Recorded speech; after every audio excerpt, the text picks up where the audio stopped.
మిమ్మల్ని సవాల్ చేసి అడుగుతున్నా, నా చెల్లెళ్ళందరినీ, క్రైస్తవ చెల్లెళ్ళందరూ, మీ వాట్సాప్లో కాంటాక్ట్లు ఎవరవి? మీ ఇన్స్టా కాంటాక్ట్ ఫాలోయింగ్ పేజ్ ఎవరిది? నువ్వు ఎట్లాంటి రీల్స్ చూస్తున్నావు, నువ్వు ఎలాంటివి లైక్ కొడుతున్నావు, ఏటికి రిప్లై ఇస్తున్నావు, నీ కాంటాక్ట్లు అడుగుతున్నాను. పురుషులు ఉన్నాయా? ఉంటే వాళ్ళు ఎలాంటి సంబంధం కలిగిన వారు? మా ఫ్రెండ్ అండి అని చెప్పుకో, నువ్వు మరియమ్మ కాదని మాకు తెలుసు. నీకు ఎలాంటి వారు ఫ్రెండ్స్? నీకు ఎవడే వీడు, వీడితో తిరుగుతున్నావు, ఇలాంటి వాడితో తిరిగితే రేపు పొద్దున్న నీకు పెళ్ళి అయ్యే సమయానికి ఏదో ఒక లేనిపోయిన తంట తెచ్చి పెడితే రేపు పొద్దున్న నీకు పెళ్ళి అవుతుందా? మీ నాన్న పరువు ఏమైపోవాలి, తిరక్కాను అన్నందుకు ఒక పిల్ల అందట, నేను తిరుగుతా, నా ఇష్టం, నా లైఫ్, ఎక్కువ మాట్లాడి కేసు ఎడతా అన్నదంట వాళ్ళ అమ్మ మీద. ఎంత చక్కటి తల్లో.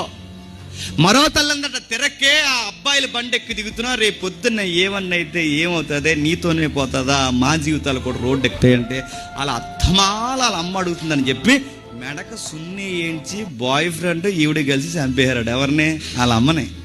ఎంత గొప్ప జనరేషన్ ఇది.